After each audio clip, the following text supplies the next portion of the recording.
We'll shortly have about a 1-hour panel session with a diverse group of experts on youth and financial technology matters. Any of us that have kids today most likely recognize that the younger generation is growing up in a world that does not really think of technology as being something discrete. It's a fundamental aspect of their lives. Many of them do not even understand the concept of life without our modern technology tools. In the emerging markets, access to modern technology is still not universal, of course.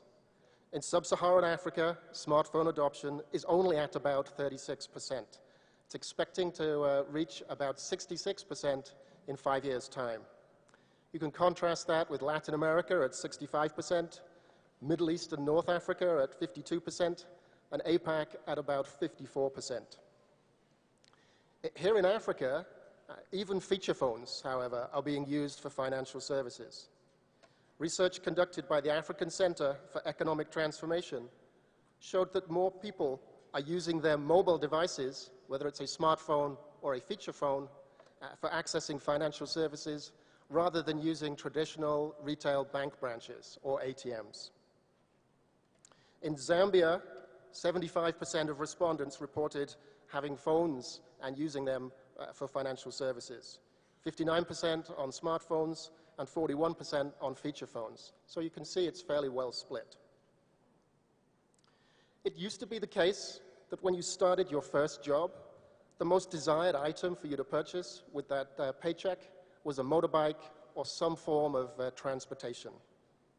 Now, that most desired first purchase is the mobile phone. And it's that is driving financial inclusion across the world. I would now like to invite to the stage the Governor of the Bank of Tanzania, Mr. Florence Luoga. Thank you.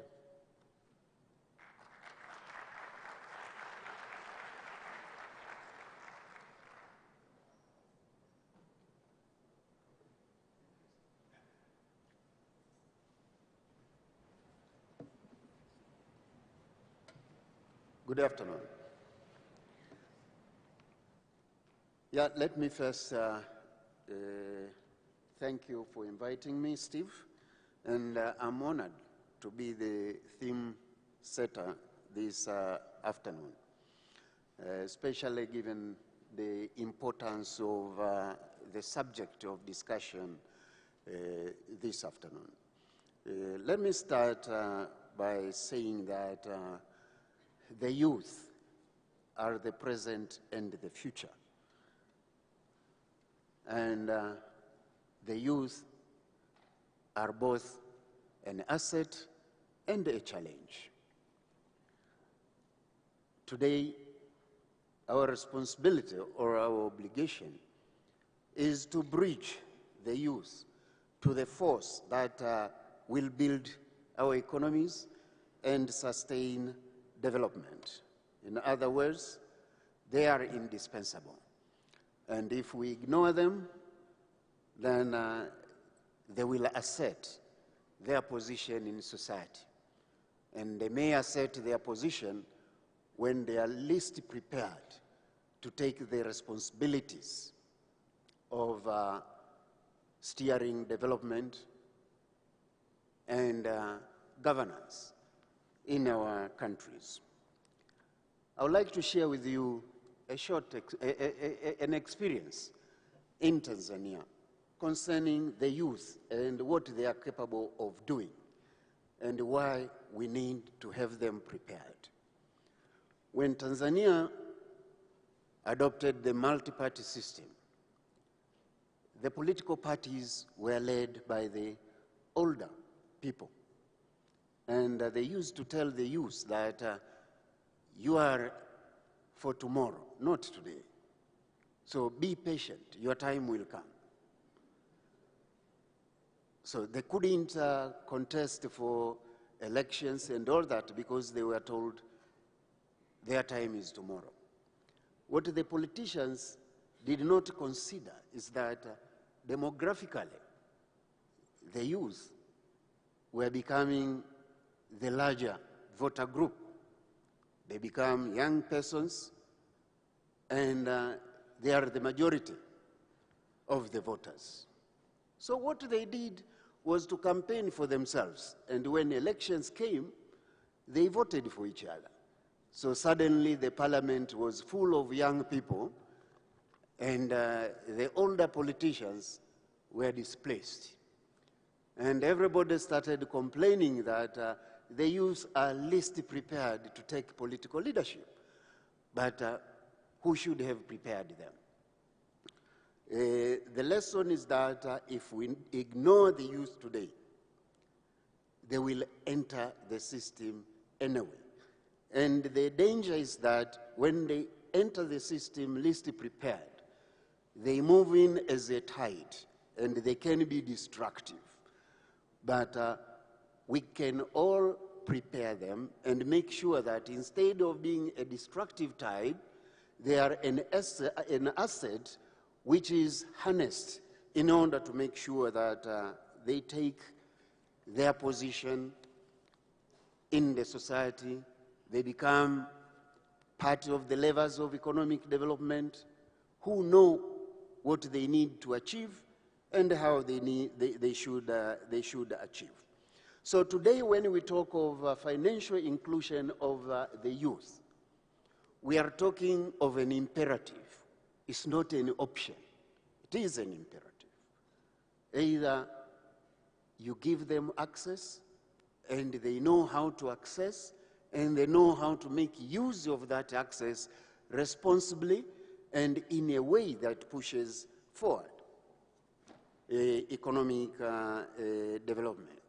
So it is a critical strategy to make sure that the youth are financially included. The challenge is, how do we do it?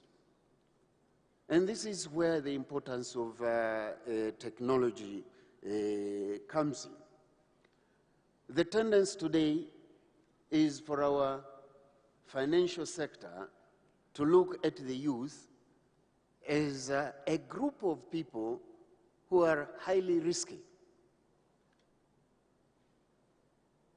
They are considered risky because very often majority of them may not have fixed abode. It's difficult to verify who they are and where they are.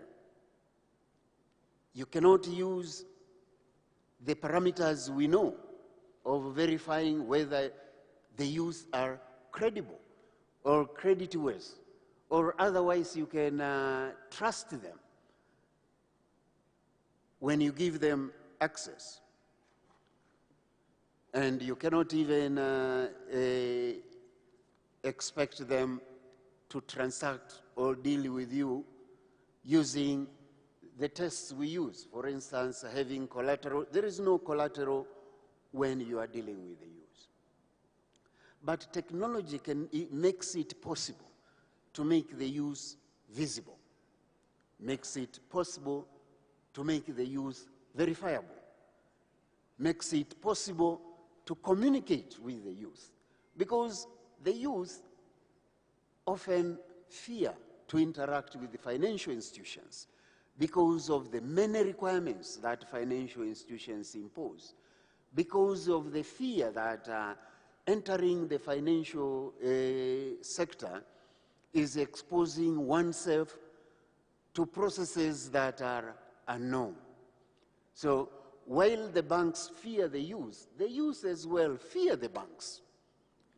But with technology, it is possible to develop reciprocity of the confidences between these two very important players. Technology can allow access to financial services even if you don't meet, but makes it possible to know that the person you are dealing with can be trusted. Transactions can be visible. It means for us as regulators, we have the responsibility to create the necessary infrastructure in order to... Even if you are a minor, you can open this account.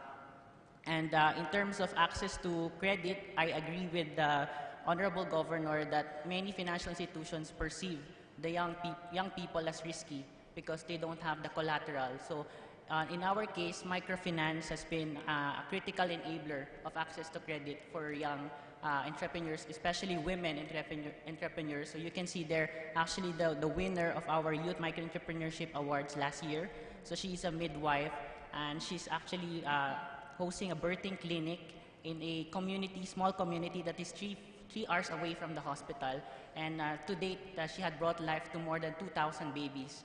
And microfinance has been critical in expanding and sustaining her birthing clinic.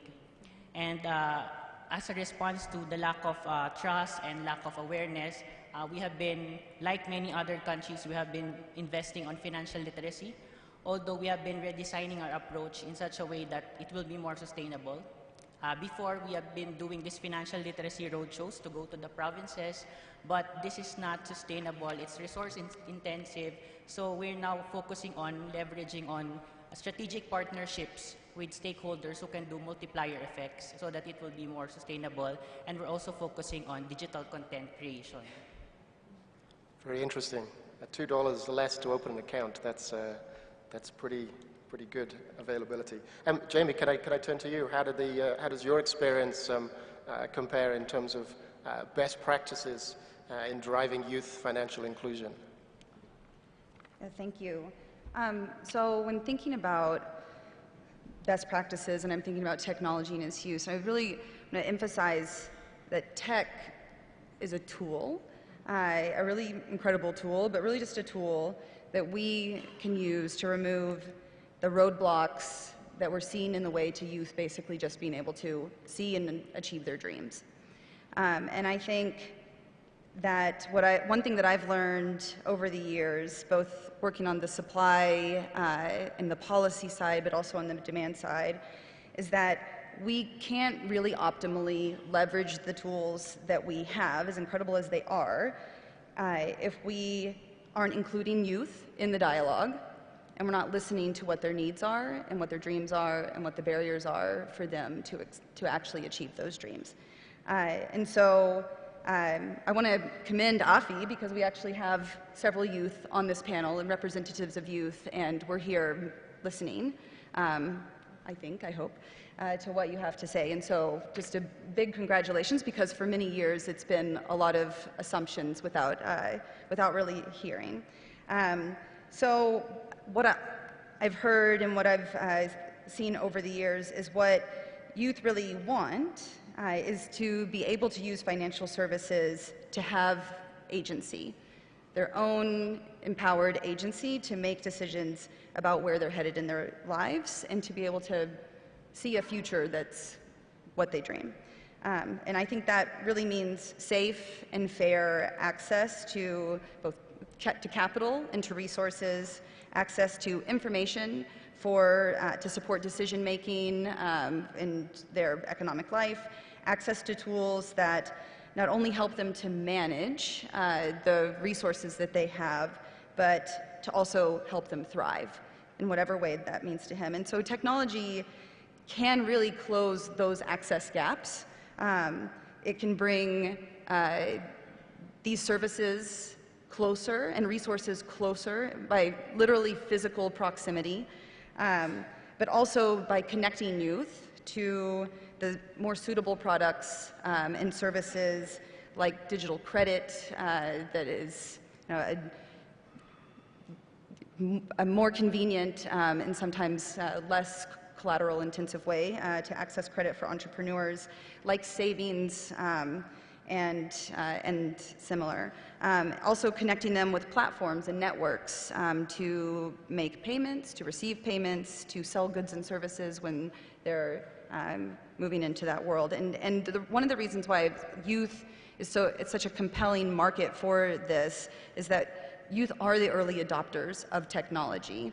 They know the technology, they learn it faster than anybody else, and also youth are also in a cognitive space in their life where their behaviors are still forming, their habits are still forming.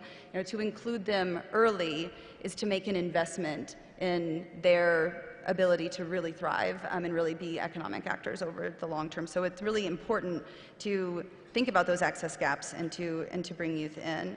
And so just to, when I think about this and I think about what technology can do, I'm also often quite disappointed because I think it's not yet doing that. We're not yet using it in the way that it can be used to achieve those goals. So I went just yesterday and pulled some data from the Global FinTech 2017 and was looking at youth financial inclusion data.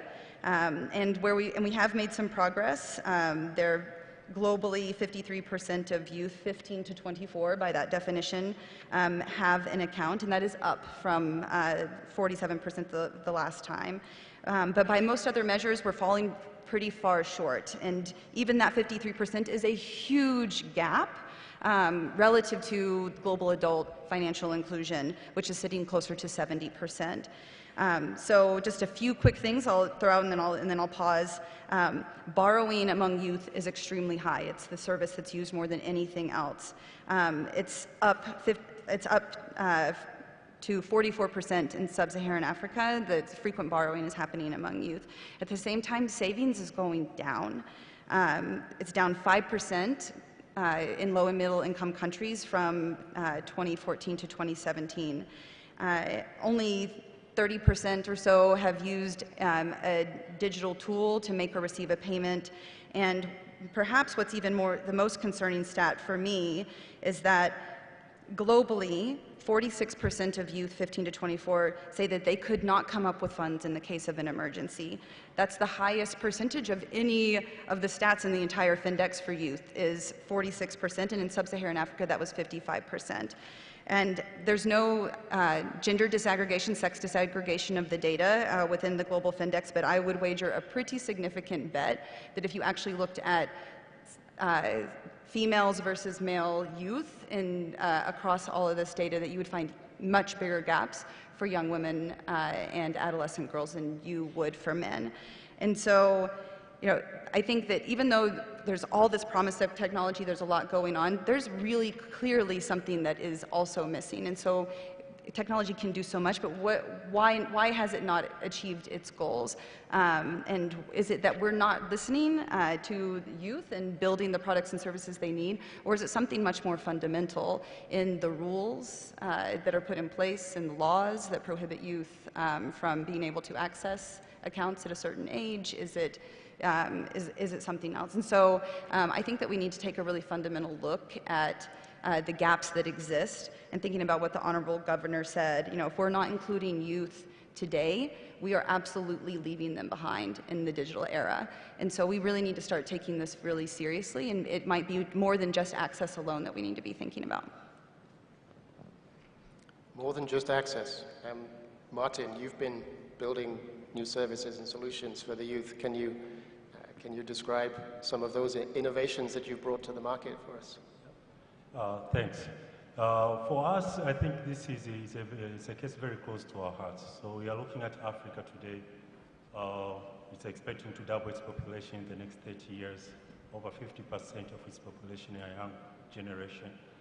And we have heard the challenges, lack of collateral, no savings, poor onboarding processes. Banks are not creating products that are catered for this generation.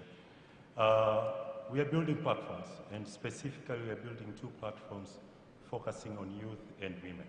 So on the side of youth, we have a digital marketplace called Fundi 24/7, which brings together technicians, customers, and suppliers, and to address some of these challenges. If I'm looking for a technician, I should get somebody who's vetted, who's verified, with national ID and all these things. We can address some of that trust issue. When we are looking at the whole process of record bookkeeping and what is missing in their history, those are the things that we are trying to bring in our platforms. The whole purpose is to de-risk some of these problems. So we are not here to replace banks or MNOs. We are here to complement, let them do what they do best, which is the core banking piece, but bring the partners on our platforms where we can issue digital financial services, where we can offer financial literacy, where we can offer entrepreneurship skills, training, and things of that nature. And along the way, we believe that it's not just an issue of financial inclusion, there is also a business case in this, and we can build scalable solutions that can address some of these challenges that we are facing today. Similarly, on the women's side, we have a platform called SoConnect, which is primarily doing the same things, but now we are looking at the street food vendors. Mostly are women.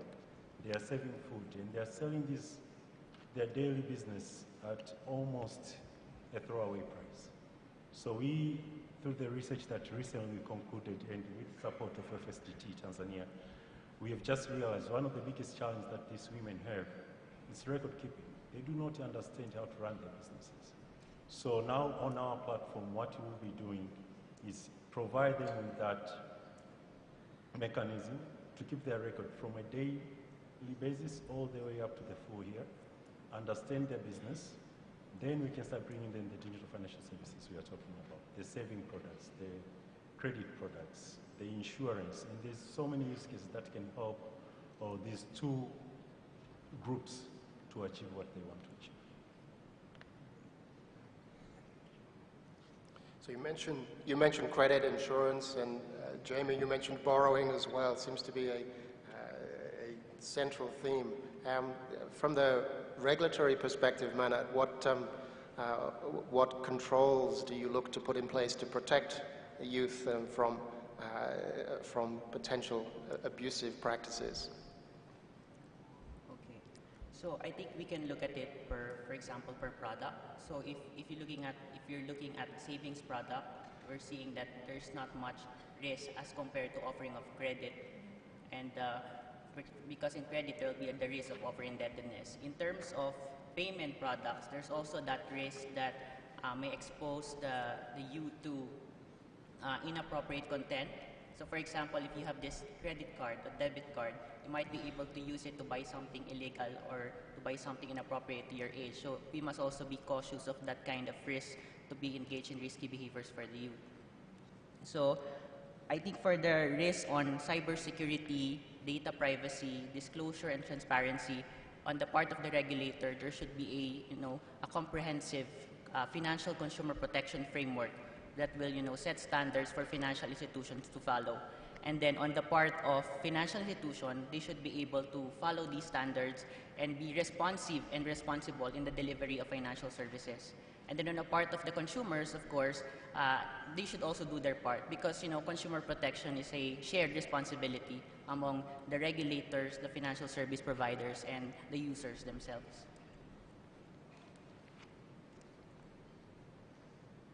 Thank you.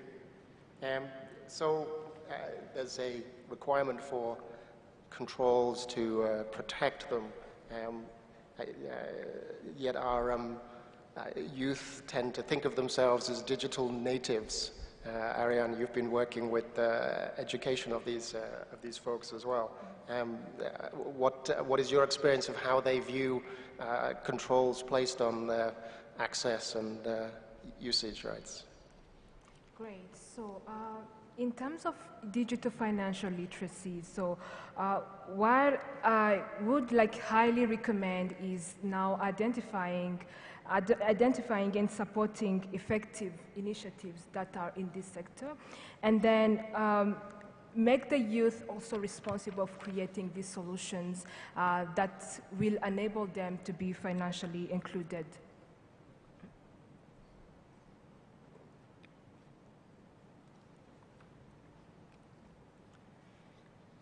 Jean-Baptiste, you're looking to drive financial inclusion. Anything to add to that? Thank you very much.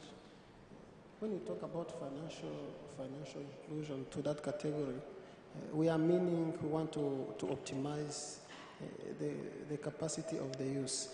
We know in the perspective of the sector of agriculture and other subsectors in it, we know that almost 60% of global arable land is in Africa, and that is an opportunity to optimize on the capacity that can be brought by the youth. But who are still lacking some financial means. Financial literacy, first of all, could be going together with the use of technology, because we know most of the youth are now interacting with mobile phones and other types of technologies that could speed up the access to information. And also those kind of training and capacity development could go through the use of mobile phone and other technologies. But again, there is a need to look at the practices. The thing is not to talk about it, but how do we go, how do we move? Because youth need to be trusted. They must be trusted, and credit itself means to trust. Youth must be trusted, they must be invested in, and they must be also followed up, because they need kind of mentorship or follow-up, but also empowerment continuously. And that will also go together with the transfer of responsibility. We know that if we trust they go to school, they have the capacity, why not transfer to them that responsibility to empower, encourage them to do something? And that goes together with some removals of different barriers, but also encouraging them as well to take some of the protective measures, to put together, to do some of the savings. That is what we are doing in different programs, including capacity building and access to finance with different partners we are working with. That is also helpful to make sure we attract many partners to understand the real life youth are living and attract their attention so that they can provide support accordingly. Thank you. So is it simply the case that software developers should put out new services, test them, and see which ones get adopted, or are there specific areas that youth are really in need of? This is an open question for any of you. So I don't think it's just about software developers should put out platforms out there.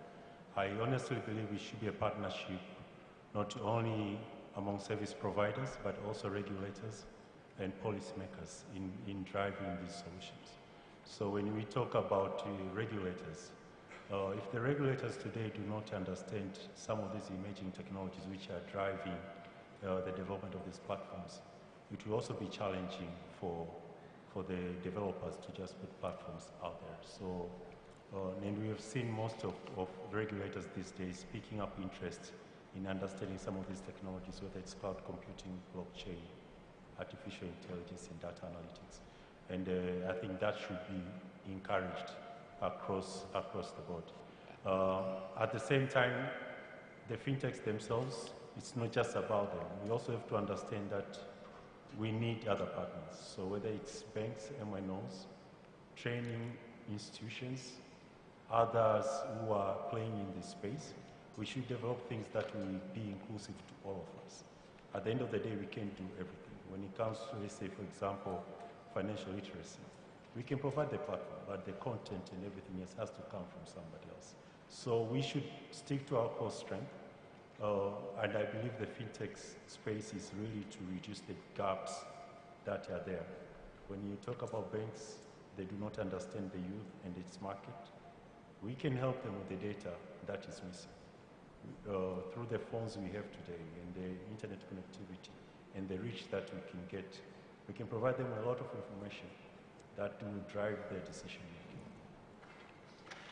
So you're recommending strong engagement between regulators and technology firms? Totally. Would you, do you have examples of this in the Philippines? Yes, in the Philippines, there's a close coordination between regulators and the fintech firms, and we have this what we call a test approach, wherein if you have this innovation, you can come to the central bank, and we can discuss and set the parameters for the pilot testing, so that we, if it is found to be effective, then we can amend the regulation to accommodate such kind of fintech. Very good. Jamie, I wanted to come back to you on some of the points that you've raised about the risks that these tools that we all carry around in our pockets pose. How how can we do a better job of ensuring services that are launched are good quality, legal, safe, and non-abusive?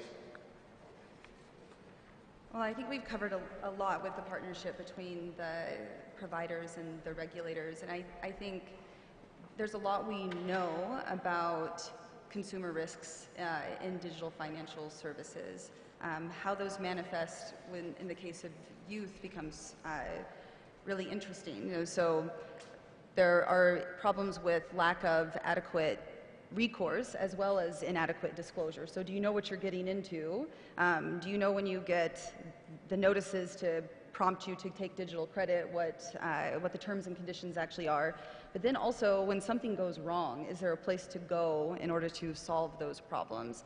And a lot of times, it's not clear where to go, and even if there is a place to go, whether it's going to be effective or not. So really thinking about even using technology for the purposes of collecting data, of monitoring, of recourse mechanisms. The regulators can also use the same technology that is being used to enable access in order to protect, in order to provide a foundation that would allow youth to be able to trust that the services that they're using or the platforms that they're on, the providers that they're interacting with, are ones that are going to provide them with safe, responsible, suitable types of products and services.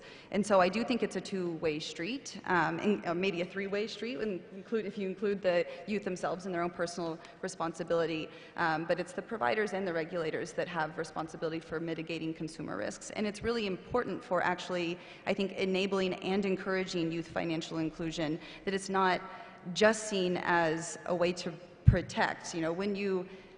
When you reduce the amount of risks that are perceived in using different types of products and services, then it actually increases trust and increases confidence in the use of them. And so then you're actually going to have a much more robust base within the youth population to use the services, because they're actually going to be more compelled to trust that they're not there to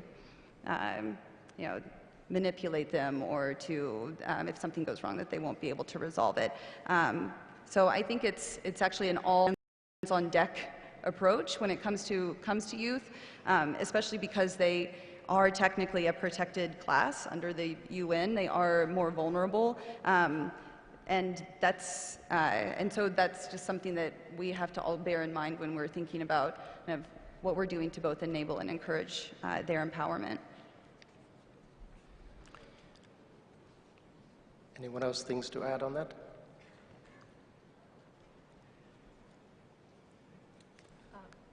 Please, Ariane.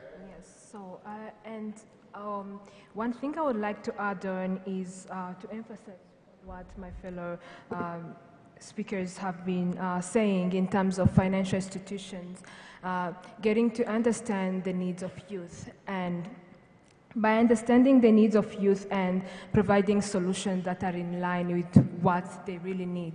So a few years ago, a friend of mine had a business idea and went to a bank and have given the business proposals showing how the business will be operating, and luckily the bank accepted that proposal and he got the loan. But then the business didn't go well, like in terms of how my friend planned. And he was really struggling to also change the model, getting more clients. And then after he just realized that he would be paying the triple of the money that he was supposed to be paying. And he was very surprised because he didn't know this before. So, and I'm just saying that in terms of being a financial institution, not just only supporting like grown business, but also having some rules and regulations that supports also young people to start their own business.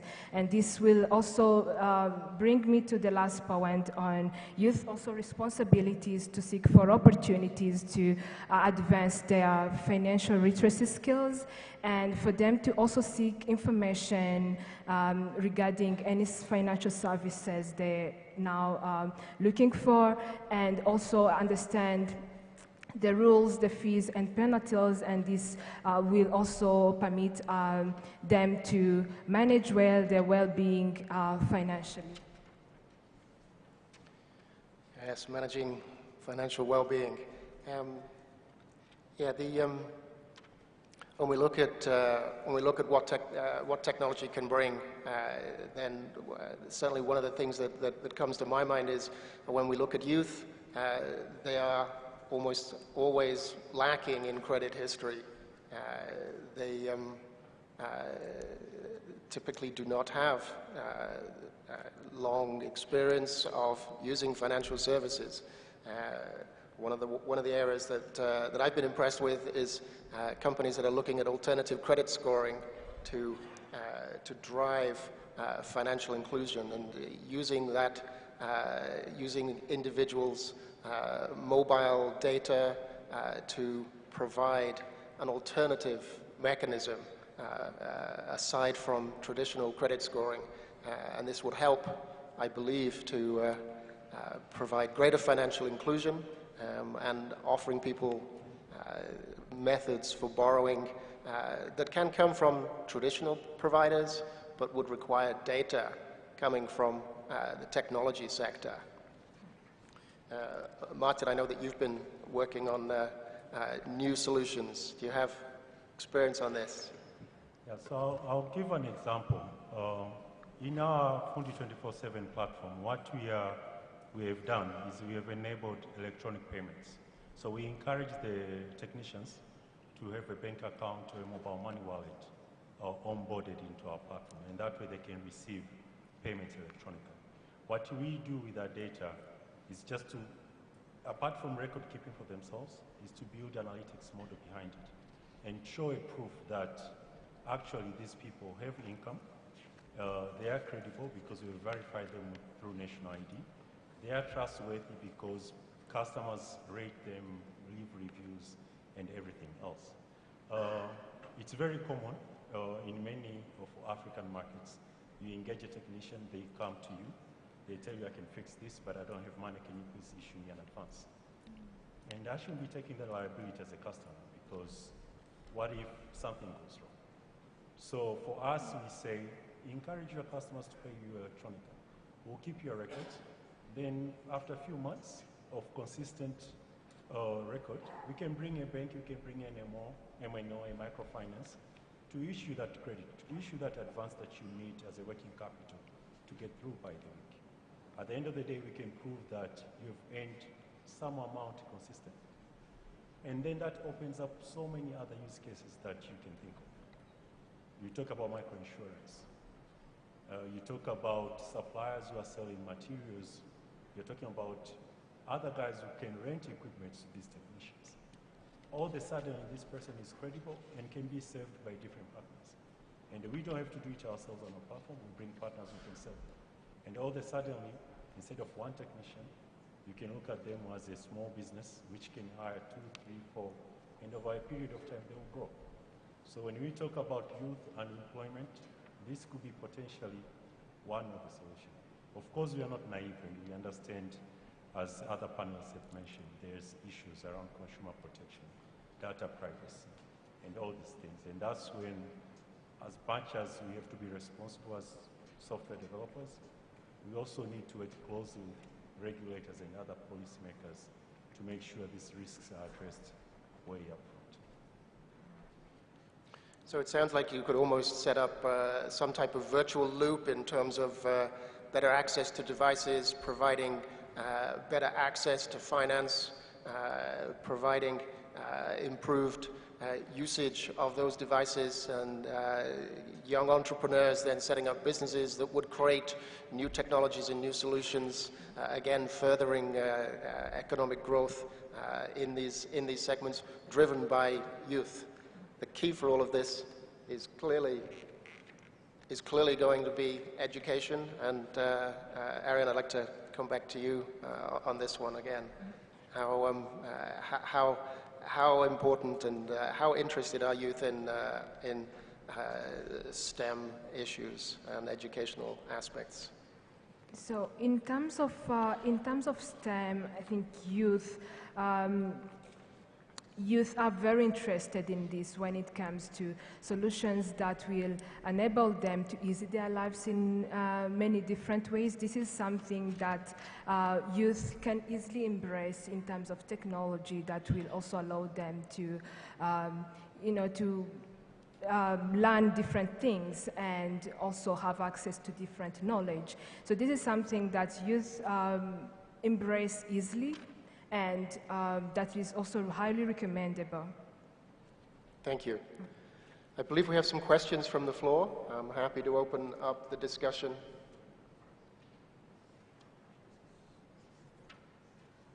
Hello. My name is Jonathan, and I have a quick comment and question. My comment is about advocacy, about teaching in regards to mobile lending apps, about the fact that formal financial institutions do not consider credit history of the youth on these banking apps when they go to get loans. And so maybe it would be a good thing to central banks to try and regulate these banks to consider this history, because many youth in some countries do use these mobile lending apps, especially in their early 20s there. Also, the second was my question to any of the panelists is, what is being done in terms of financial literacy about teaching the youth to build a good credit score history? What is being done? Thank you. Jean-Baptiste? Thank you. I can quickly provide an example on the side of the question about what is being done to save the credit history of the youth when they are in business. As part of the Rwanda Youth in Agribusiness Forums project, we have created a shop that is a common place, a food store, where young people are selling their food products. And we are now attracting the banks and agreeing with them on considering the financial record of every business's bank account, because every week we are making deposits to their bank accounts depending on their sales. And we are requesting the banks to consider those transactions that are those deposits from the business, those business sales, and to issue the loan, because the business is already operating, they are selling. What they need is to scale up. That is why we started that model as a pilot phase to attract at least many young people to go in that line and reduce the risk of not having collateral to access finance. But also, those banks, which is good in Rwandan cases, is that they, on the loans that they are willing to provide, is also a part of a certain percentage to provide the financial literacy, so that they can reduce the risk of investing in some businesses that the owners does not have at least the capacity or the understanding on the use of money. That is what is being done on our case. Thank you. Yeah, I also know of an example from one of the partners in our network, a company called Wave Money, operating out of Myanmar. They've actually created some apps and games on their service to help educate women and youth on financial services products, insurance, and teaching concepts about credit worthiness and the like. So certainly there are initiatives addressing this important requirement. Can I take the next question, please? Please. The microphone's coming.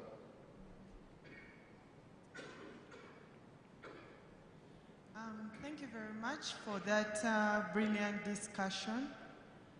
My question goes to the panelists from the Central Bank of Philippines, and possibly any other comment can come from the other panelists. Now, when we look at inclusion, especially looking at the digital financial inclusion for the youth, I'm wondering, considering that there are a number of competing innovations out there, for example, I'm looking at a youth opening their gadget and going past Facebook, YouTube, Twitter, and scrolling down to the financial information that we are talking about. So the question is, what are some of the interventions put out there to make these products more attractive to the youth compared to what they actually look out for when they access their digital gadgets? Then the second question is about the typical youth in rural areas. There is a category of youth located in rural areas and in the informal sector of our economies who in the first place may not be able to have access to digital gadgets and the like. What are some of the interventions that can be put in place to enable them to have access and therefore use these digital interventions? Then finally, I would like to concur with the previous question about the issues to do with financial literacy. Now, when you look at a typical youth, given the age bracket and the fact that they hardly know any of these financial issues, down to the basic issues of planning for their personal finances. So much as we may be looking at aspects to do with access to credit, etc., these young people do not have basic information on how to possibly, for example, factors to consider even before you get the credit in the first place. And without these, they are not actually empowered to make sound financial decisions as they access these interventions.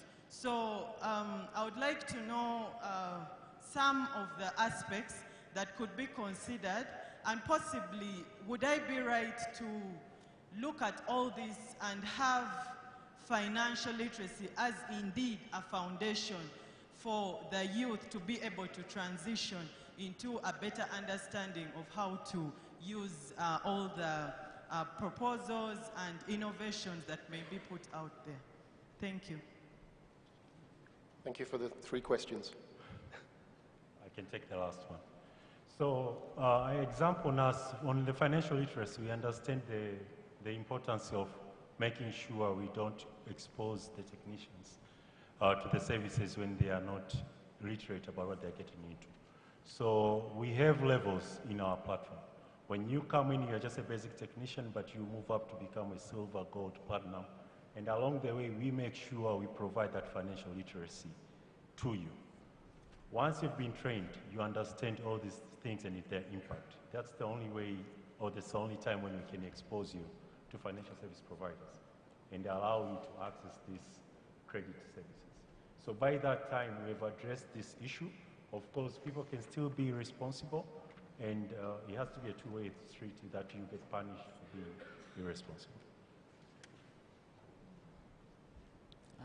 Yeah, if I may. On the question on about how to make the access to finance attractive for the youth, leveraging on social media like Facebook, admittedly, yes, the youth sector are the heavy users of Facebook and other social media. So what the central bank did is we leverage on the social media as a platform to deliver financial literacy messages. So we have this we created this dedicated Facebook page to deliver financial literacy messages to netizens, especially the millennials. Then on access to youth in rural areas, yeah, I think that's I would like to relate this to Jean, who is involved in the agri sector, because in the Philippines, agri sector is also one of the sectors that most underserved, And the average age of a farmer is, 57 years old, and it is estimated that in 15 years there'll be a critical shortage of farmers in the Philippines. And it's because the farmers are also not encouraging their children to engage in agriculture. But technology actually provides an opportunity for the youth to be engaged in agriculture without actually getting their hands dirty. So I'm reminded now of a crowdfunding platform in the Philippines developed by college graduates who saw the gap between demand of farmers and that these banks are not lending to the farmers. So they developed this online platform to be able to pool funds from the public and then relend these to the farmers. And then on financial literacy, what we're doing now is, I think it should be institutionalized. It's not just, conducting ad hoc roadshows. It should be institutionalized. And I think on the part of AFI members, many have gains in terms of cooperating with the Ministry of Education so that it's part of the curriculum. Perfect. And I would, just a quick comment on my end, and it's that I think that we can give the youth a little more credit. And I don't mean actual credit from a credit line. Like, give them credit that they actually do know a lot more than than I think was kind of indicated in the question. And I think that financial literacy is an important thing, but also knowing what you want to achieve and having goals and feeling like you can actually achieve your goals is a really great pathway for learning about what tools you need and how to leverage them to get there. And so, I mean, youth, are borrowing, they are saving, they are not unaware of the fact that money exists in this world and that they need to use it in order to achieve the goals that they have in their lives and be empowered. And so I think that really there's a little bit of trust. We're trying to have them build trust in the products and the services, and I think that we also, in as much as we need to protect them from risks and vulnerabilities, we also need to trust their ingenuity and trust the kind of audacity that they have to have a vision for what their future is going to be and how they want to achieve it. So I think that maybe there's, if we start with they can't be trusted to know what to do or how to leverage the services, then we're really not ready to listen. And if we're not listening, we're not going to achieve our goals. Thank you, Jamie. I think we might have time for one last question. Here comes the microphone.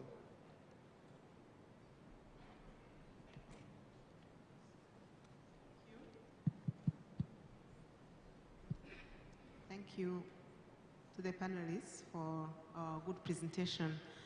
Referring to the point made earlier by Governor John Wangomga on creating opportunities for income generation, I think there is an aspect of technology maybe we haven't really discussed enough about, which is, and this is my challenge to the panel, if you can really make a comment or discuss this, how we can really leverage on technology to increase opportunities for job opportunities for the youth. Like we have here an example of youth in agriculture. Is there any other way we can leverage it in other sectors, in rural areas, really to make those not so popular sectors more attractive to the youth? Can that help in their financial inclusion? It's just a provocative question for you to maybe comment on or discuss. Thank you. So how technology can drive increased job opportunities in rural areas, yes? I'm looking at you, Jean-Baptiste. Thank you, Deputy Governor. Normally, job creation is the only pillar that any economy can rely on. It means as policymakers, as regulators, as the government, their job would be to really go with time. What is new? Where youth want to venture? What is attractive to the youth? And it is that it does not really consider it is urban or rural area. It goes with time. What is attractive to the youth? Now we are talking about agriculture, but it's not only agriculture as primary production. We are talking about value addition. We are talking about inputs, making and supply. We are talking about marketing services. We are talking about extension service delivery, using the mobile phone, using the available technologies. We are talking about intensified climate resilience technologies. That would be even attractive to the youth. And you will find most of the technology, most of the fields in the economy would be at least feeding within agriculture and agribusiness sectors. Now, when you look at the agriculture itself, it needs other infrastructures. It needs packaging materials. That would be also another sector that is attractive. But how it becomes a business, there is a need for money. How it becomes a business, it becomes competitive because of innovation. That is why the only solution is about incubation programs, because we have different undertakings and initiatives that go from the primary school, secondary school, higher learning institutions, universities, and other technical and vocational training schools that look at identifying the potential ideas, the potential innovations held by the youth in their minds. How those innovations, how those potential ideas can be incubated and be transformed into selling businesses. That will go together with the empowerment that we are talking about. The financial part will be after to make them real businesses. But how do we at least help those ideas not to die on the way, but be transformed into businesses? That immediately will spur the rural area, because wherever we get it, it can be in rural, it can be in the urban, but when the ideas are not dying on the way, they are incubated into businesses, and together when we start talking about business, financial literacy will be a must. It's a pillar for any business to succeed, because we would not be getting back to the experience of the Ariane colleagues, because it would be again cutting short the image of the young people's capacity to drive the economy. Thank you. Any other comments? Just to echo what he said, I think the important part is to look at the complete value chain. So if you look at the complete value chain, you touch upon a lot of industries and a lot of activities, which eventually will create jobs. Yes, certainly. I think all of the mobile money operators recognize that putting a financial instrument on a phone provides the ability for individuals in rural, less developed areas to get access to financial services that traditional bank branch networks just cannot reach. Population densities are probably so light that it's economically unfeasible to put traditional retail banking and financial institutions there. The growth of access to phones is key in terms of driving this. Stats from the GSMA, there's over 270 mobile money deployments live, more than 90 countries globally. Over 1 billion registered mobile money accounts, many of whom will be used by youth and females in rural areas, in less developed areas. I've been working in the phone and financial technology areas for nearly 10 years now, and it always makes me so proud of what the technology industries are doing in terms of providing better access to financial services. And as the governor of BOT said at the start, the youth is our future. And I think all of us on the stage are helping to drive access for youth and hopefully building a better future for many millions of people around the world. I thank you for your time and attention today, I thank the panelists. Thank you.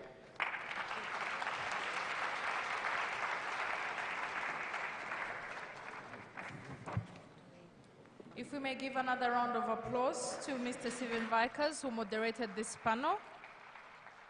If we would give another round of applause to Prof. Florence DMA Luonga, the Governor of the Bank of Tanzania, and our panelists, Mr. Maynard Mujika, Acting Deputy Director of the Philippines Central Bank, Mr. Hategekimana Jean-Baptiste, the President of the Rwanda Youth in Agribusiness Forum, Ms. Jamie Zimmerman, the Senior Program Officer of the Bill and Melinda Gates Foundation, Ms. Ariane Muringa, co-founder of Starlight Africa, and finally, Mr. Martin Marioba, the Managing Partner of WS Technology. Ladies and gentlemen, I would like to ask that you give a round of applause to yourselves for being attentive this afternoon. Yes, right now we're going to have our coffee break for more networking, but I would like to remind you some of our housekeeping rules. Again, we have our gala dinner at 7 p.m.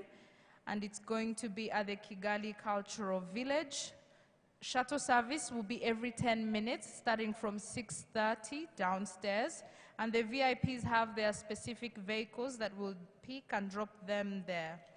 While we go for our coffee break, I would like to invite the Maya and AFI data portal focal points to join the coffee break team at the exhibition area. Enjoy your coffee break, then we'll be coming back for another exciting session where we will receive innovators, 10 innovators pitching their ideas at the AFI FinTech Showcase. Please do not miss this upcoming last session for the day. Thank you.